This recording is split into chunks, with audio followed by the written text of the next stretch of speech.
more than 70% of God's speakings to you will be in form of impressions, signs, impulses, and signals. And this is why many Christians are confused, because they are waiting for God to come to say, Nathaniel, my son. And then for a lifetime, they don't hear it. So they are wondering, how does God speak to people? Why are you always saying God is speaking to you? Because they don't know that a large percentage of his speakings are motions of life. They are impulses. They are transmitted through the networkings of the Spirit. And because they don't have a healthy relationship with God, they can't pick it. There are 7 of these signs. The first one he talked about was stenazo. It's a Mark 7:33-34, Romans 8:23, Hebrews 13:17, James 5:9. Stenazo. And that speaking or leading is a summon for prayer. And so anytime you begin to pick a need to pray, especially because of your insufficiency, know that stenazo is at work. I told you my story when I went to preach in the redemption camp. I came bold. They now said God's servant was listening. I just discovered that my preparation was not enough.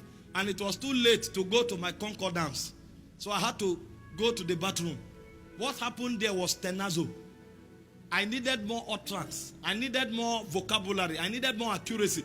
Because my sufficiency became glaring. You know, you may be doing something where your children are. You'll be bold. They now tell you, the governor will watch it the next time you do it. You'll discover that your audience have changed. So you will need more competence. So this type of thing happens when the Holy Ghost begins to warn you, you are not prepared enough. I want to glorify you, but you are not prepared enough. So you need to build up. That's when you feel this impulse, stenazo. If you don't prepare, the platform that should announce you will disgrace you. But when you enter a place where you feel insufficient, don't worry, it's a sign. The Holy Ghost is telling you, you need to add more stamina. But the cure is prayer. So that's why this kind of leading is a drawing to the place of prayer. The moment that insufficiency happens, it's not that you are not qualified in God. Righteousness qualifies you to stand with God. But it's telling you that you are not prepared for the occasion. So you need to build up. That's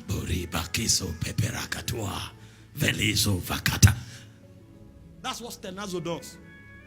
And trust me, if you don't pick these signs, many times you'll be disgraced. After you finish, you'll now come back and everything you were supposed to say, you'll now remember it when you come down. The reason is because you didn't mount up. Stenazo didn't work for you. So when stenazo comes, it's an alarm that you didn't prepare enough. Your insufficiency will affect you. So go to prayer. It's a call to prayer. It's a summon. The second thing is embryomai. And you find that in John 11:33, Mark 1:43, Mark 14:5. And this type of leading is a strict warning from God, cautioning you on what you should do and what you should not do. This is why you may not have the 10 commandments in your head, but when you have the Holy Ghost on your inside, you will walk in accuracy. Because if the Holy Ghost is alive in you, he will warn you on steps you shouldn't take. In fact, there are certain things you want to say, you will sense it as though it's a judgment. And if you have said it already, you won't have peace. That's another way God leads you from inside. It's a caution, it's a warning, it's a strict dimension of God's leading that causes a man to walk in accuracy. A man who does not have this signal, his conscience has been seared with a hot iron. If your conscience is alive, you will pick these signs many times in all your walkings, interactions, and dealings. This is why it's strange when a Christian operates without conscience. It means the Holy Ghost is not alive in his spirit. Because if the Holy Ghost is there, there is no word you say that is not checked. There's no action you take that is not checked. This dimension of God's leading is like a sensor that monitors every decision and every action you take. And if you are healthy in the spirit, it will be very real to you.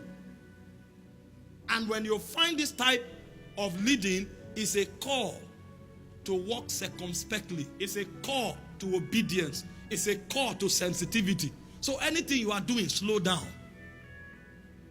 God is cautioning you. You are about to enter error. Slow down. So you may not pray when you hear this type of leading, but wait and check. Judge your actions again. Verify everything you want to do and check your conscience. Is your action pure?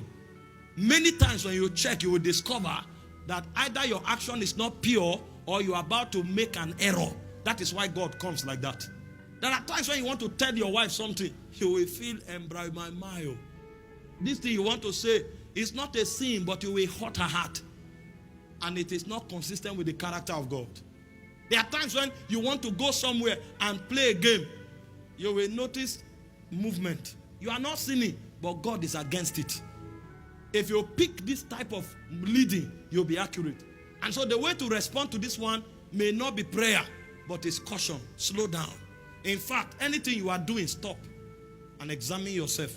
Find out what is wrong. What am I about to do wrong? And it will be corrected. The third one is tarasso. John 11:33, John 5:4 and 7, Acts 15:24, Galatians 1:6-7, Mark 6:50. And this type of leading is caution and urgency to avoid danger. The difference between embryomyo and tarasso is that embryomyo is a caution against error, while tarasso is a caution against danger. So tarasso comes with a form of fear, while embryomyo comes with reverence. So one guides you from error, the other one guides you from danger. So you want to take a step and you feel that movement. It's also very strong. It means what you're about to enter, your faith is not enough to handle it. Somebody else can enter and his faith will bring him out, but you have not built your faith to that level. Did I tell you my story? When I was going to Owerri to preach, and there was signal. But I said, we are generous. And I went on the journey. 5 minutes into the air, plane started falling. Have you been in a plane that is falling before?